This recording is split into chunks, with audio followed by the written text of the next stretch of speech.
But what the opera is a twilight of people's last thoughts. Of before you die, what do you ask yourself? And at the end of the day, after all the hoopla and press conferences and so on, what are we left with? What are the deeper reckonings? What are the deeper aspirations that remain in front of us for next generations? And what did we accomplish? How much of what we did was good?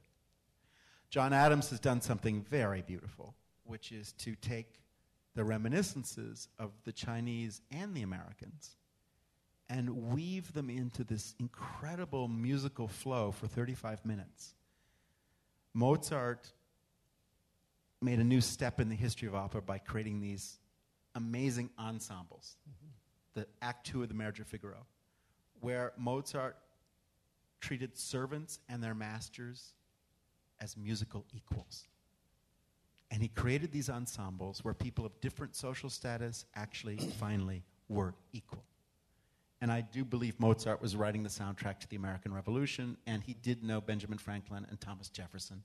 And this is the case, which I don't have to get into tonight, but I do believe the string quartet was invented by Haydn and Mozart as a response to how to introduce democracy to Europe, when democracy did not yet exist. I mean, it's distinguished from a concerto? Yes, there has to be an image of what democracy would be, which is four equal people meeting as equals. Not these three people are accompanying this fourth person, but actually there's a conversation among equals.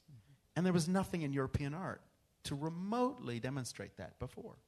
And yet so all of which is to say John Adams created this woven musical texture, this fabric, where the destinies of the Chinese and the Americans are inseparable. Where in fact they're not living their destinies veering off in opposite vectors.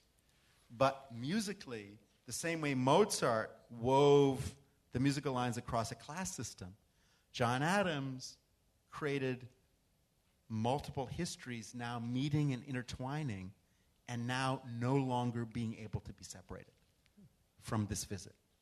And that the destinies of all of these people and the people who come after them are now intertwined in a way forever. And that's, for me, the power of the opera, and where the opera really goes is to this visionary musical place with John's music and Alice's words.